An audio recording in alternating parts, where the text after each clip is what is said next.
Eh bien le bonjour monsieur, dame, comment ça va? Vous me reconnaissez, Hicham? Non? Bah c'est pas grave, quoi qu'il en soit, nous sommes tous ensemble aujourd'hui dans ce petit coin de verdure perdu dans le 77, très exactement à Roissy-en-Brie. Et aujourd'hui, rien que pour vous, nous allons recevoir Houssine Power, humoriste, comédien, une vraie pépite. Alors, mais tout d'abord, pourquoi on est là aujourd'hui? Parce qu'aujourd'hui, c'est une nouvelle émission, Va te faire follow. Oui, j'ai bien dit, Va te faire follow. C'est le nom de ce petit web show où on va découvrir ou redécouvrir ces artistes sportifs, humoristes, chanteurs qui cartonnent sur les réseaux sociaux. On lance un petit magnéto et je vous dis à tout de suite. Allez.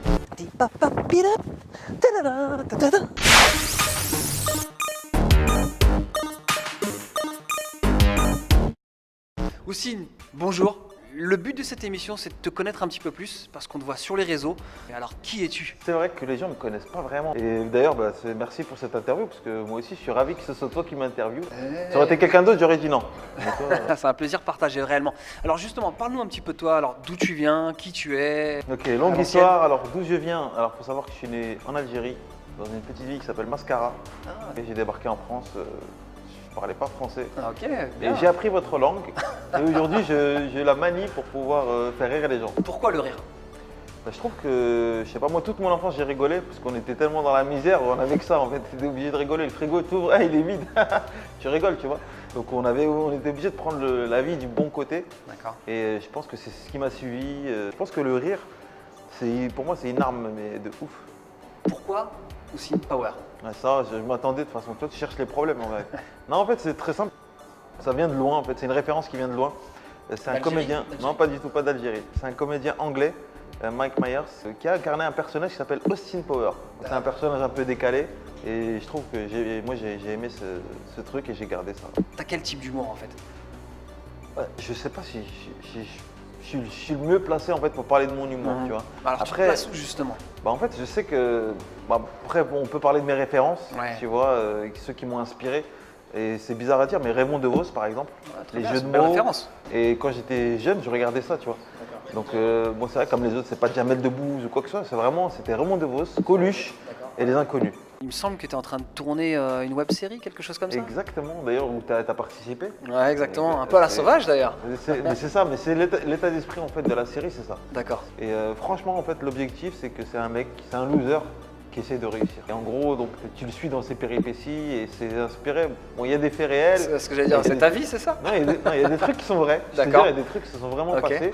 Et il y a des trucs où on exagère un peu, bien sûr. Mais forcément pour la fiction et tout. Mais en tout cas, le premier épisode d'ailleurs, il avait très très bien marché. Ouais. Et on a été obligé de couper pour des raisons de budget parce que forcément on s'autoproduit. Et du coup, quand tu t'autoproduis, si tu n'as pas les moyens, tu es obligé de basculer sur des projets qui te ramènent de l'argent pour pouvoir rebosser après dessus. Je comprends parfaitement, l'autoproduction. L'autoproduction. Vraiment... Ça s'appelle Franchement, donc franchement. Ça s'appelle Franchement, à suivre sur tous les réseaux, c'est ça? Sur le réseau. Ton meilleur souvenir sur scène? Meilleur souvenir, il m'est arrivé une fois de jouer dans une fac. Dans une faculté, tu vois, donc que des étudiants. Et je me rappelle, je suis parti en impro à un moment à parler avec un mec du public et c'est parti en fou rire, tu vois. Ouais. Et c'était incontrôlable. Non, les gens et moi en même temps, parce que je ne m'attendais pas du tout à la réponse, tu vois. Ouais. C'est des trucs que tu ne peux pas créer, c'est-à-dire que je ne l'avais pas écrit. Même si je l'aurais écrit, peut-être ça n'aurait pas marché comme ça, tu vois.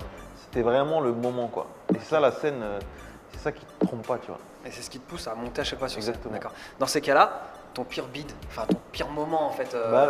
Pire moment, je suis sûr, c'était dans les débuts. Et donc, tu es obligé de tester des vannes, tu vois. Ouais. Et donc, tu vas dans des vieux cafés-théâtres où tu as 2-3 mecs qui sont là, ils sont alcoolos, ils t'écoutent même pas, et ils sont là, vas-y, qu'est-ce qu'il raconte le bougnoul? Et tu sais, tu fais des vannes, personne ne te calcule. Et là, t'en prends. Dur. T'en prends plein la gueule, tu vois. Franchement, le meilleur public, je vais dire le public de théâtre. Parce que j'ai joué dans des endroits qui n'étaient pas du tout des théâtres. D'accord. Qui étaient des caves. Des cafés-théâtres, des chichas. Des chichas difficiles, non? Des fois des chichas caves. Donc c'est un doublon. Donc tu joues des fois dans des conditions qui ne sont pas du tout faites pour ça. Et je sais que quand tu joues là-dedans, tu peux jouer n'importe où après. T'es tout terrain. Est-ce que tu as déjà plagié quelqu'un? Est-ce que tu as déjà copié quelqu'un? Non, mais je me suis fait plagier, ça c'est autre chose. C'est vrai? Ouais, ça malheureusement. Et alors justement, est-ce que c'est fréquent dans le game? Franchement, c'est fréquent et même il y a des gens qui sont plus intelligents que ça. Et ils vont te prendre le thème, donc tu as la source, et ils vont la transformer. Tu vois. Et donc c'est-à-dire que toi, tu ramènes l'idée et donc eux la transforment derrière. Tu vois. Après, je peux citer des noms, moi je peux pas te dire, mais ouais, il y en a. Je peux te dire. Déjà juste un, et il le sait de toute façon, c'est Malik Bentala, que j'étais avec lui au Comedy Club.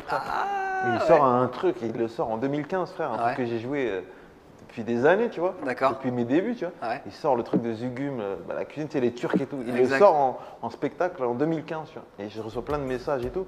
Et il le sait parce qu'il était avec moi au Comedy Club, Malik, on a joué D'accord, ok. ensemble.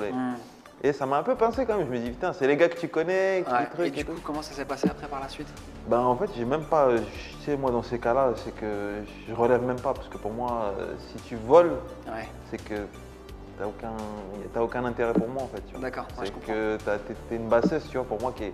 Et d'ailleurs, il s'est fait d'ailleurs attraper après hein, par Copy Comique. Ouais, c'est ça. C'est pour ça que je Donc voulais il n'y parler de avait ça, pas que justement. moi, il y avait pas que moi, il y avait plein d'artistes américains qui l'a plagié et tout. Après bon, qu'est-ce que tu veux? Vous vous êtes recroisés d'ailleurs avec Malik? Depuis non.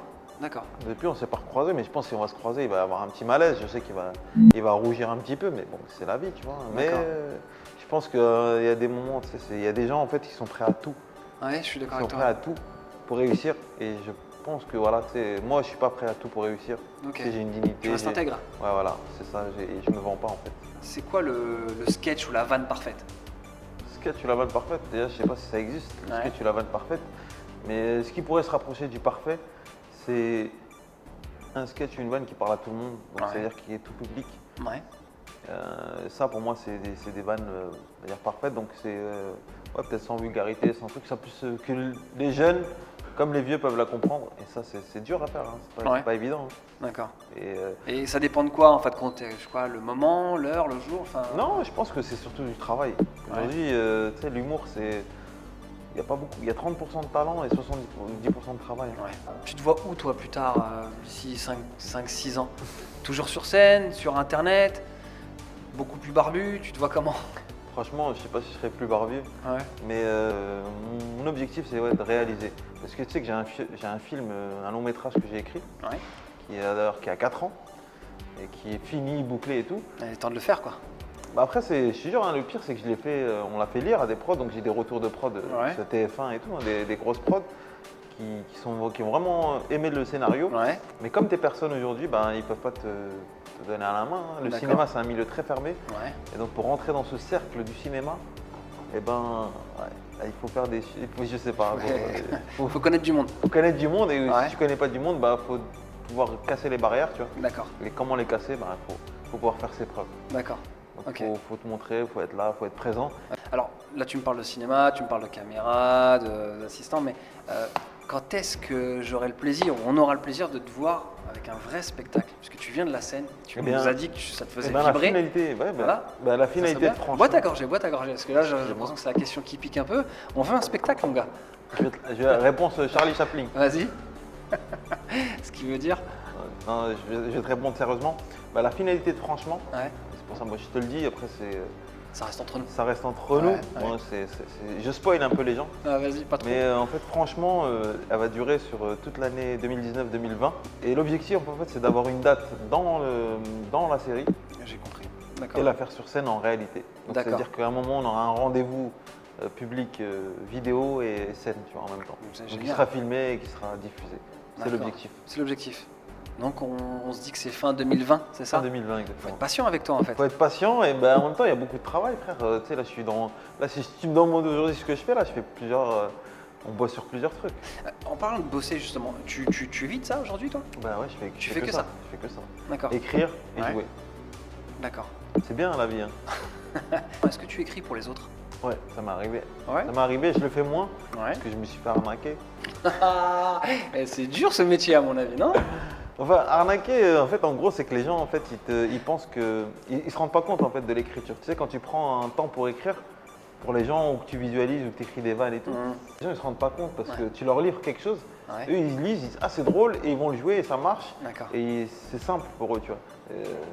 T'as des gens qui après, ils calculent pas, en fait. Tu sais, ils prennent le sketch, ils vont le jouer. Il y a des gens, moi, aujourd'hui, j'ai écrit pour eux, ils jouent. Hein. Ils les jouent Normal. encore, les textes et tout. C'est vrai.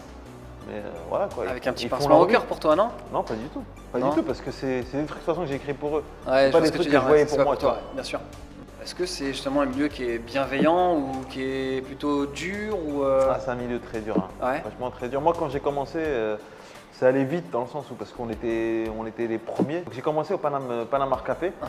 Et quand on jouait au Panama Café, c'était les débuts. C'est-à-dire qu'on était vraiment les premiers à jouer. D'accord. Et donc il y avait un couloir pour nous. Donc D'accord. on était sollicités, on était appelés à droite à gauche. Donc il y avait. C'est comme un peu les Uber, tu vois. Il y avait Les premiers, les ouais, premiers, et après il y a eu du taf de ouf qui est arrivé. Donc tout le monde a débarqué. Aujourd'hui, c'est devenu très difficile. Et les gens, c'est vrai que ouais, c'est devenu des clans. En fait, c'est un peu des gangs, D'accord. tu vois. T'as des écuries. D'accord. Écuries là. Soit tu bosses avec eux, tu bosses avec eux, tu bosses avec eux, c'est ça. C'est devenu comme ça. D'accord. Soit tu es avec, on va dire, t'es avec la troupe de Jamel, ou tu es avec le Paname, ou tu es avec le D'accord. Café Oscar, ou là. Donc c'est que des clans, entre guillemets, Ok. mais sans se le dire. Hein. Oui, bien Mais sûr, ils je se font comprends. profiter C'est des entre familles, eux, quoi. Ouais. c'est des familles, ils se font profiter entre eux, ils tournent entre eux. Et voilà, ça marche comme ça, tu vois. D'accord. Donc si tu fais pas partie d'une famille, D'accord. Mais du coup, toi, t'as la tienne. ouais, j'ai ma famille, bien sûr. Ok, très bien. Et il faut savoir aussi que moi, entre guillemets, avec tous les artistes, j'ai jamais eu de soucis. Tu vois, donc ça veut dire que je joue avec tous les artistes, jamais eu de différents, tu vois. Donc je suis D'accord. accepté à peu près dans toutes les familles, tu vois. D'accord, c'est En génial gros, ça. Ouais, je suis tout terrain. D'accord, c'est ça. L'humour pour tout le monde et tout Ouais. terrain. Super. Houssine, derrière toi, Mhm. il y a un mur. Voilà. Tu l'as vu Mhm. Hall of Fame où tu as 3 grands sportifs, autant dire 3 légendes. Tu dois en choisir qu'une seule. Tu as le choix entre Mohamed Ali, Michael Jordan et Zidane. Ouais, vous êtes compliqué, vous. Ouais, vous mais mon mettez- gars, c'est comme ça. C'est un choix cornélien. Exactement, un choix très difficile. Ah non, mais fallait pas leur dire. Chercher un dictionnaire pour savoir ce que ça veut dire. Franchement, c'est difficile parce que chacun, ils ont ramené quand même. Ils nous ont donné du baume au cœur à tous, tu vois. Ouais. Des générations. Après Zidane, j'ai envie de le choisir pour le cœur, tu vois, parce qu'il est français. Ouais. Donc il a incarné le rêve français. Ouais. Il est algérien en plus. Ouais. Hein, 1, 2, 3, les gars, on est là ou pas? Donc j'ai envie de choisir Zidane, Ouais. juste pour ça. Juste pour le côté algérien. Non, pas pour côté Vous algérien. êtes durs c'est les pour- Algériens. Non. Vous êtes durs. Ah frère, Michael Jordan aussi, il est algérien, frère. Juste les gens, ils le savent pas. Non, en gros, non, c'est parce qu'il a incarné le rêve français. C'est-à-dire que c'est un gars qui est parti on va dire, des quartiers français, Marseille. Et c'est ça, c'est plutôt pour ça. D'accord. Que L'ascension. Je me dis, ouais, Ok. si je me dois me représenter ou en tout cas m'imaginer dans la peau de quelqu'un, ce serait Zidane. Pour le mot de la fin, je vais citer quelqu'un de très connu, Peter Parker. Ah, je croyais que c'était moi. Hein. Non, Spider-Man. Spider-Man disait, si tu veux nous revoir, va falloir patienter. Mais pas du tout, frère. Tu t'es trompé. Hein. Si, c'est ça. Mais non, c'est pas ça. Tu dis n'importe quoi. C'est quoi C'est un grand pouvoir implique des grandes responsabilités. Houssine, Ouais. va te faire.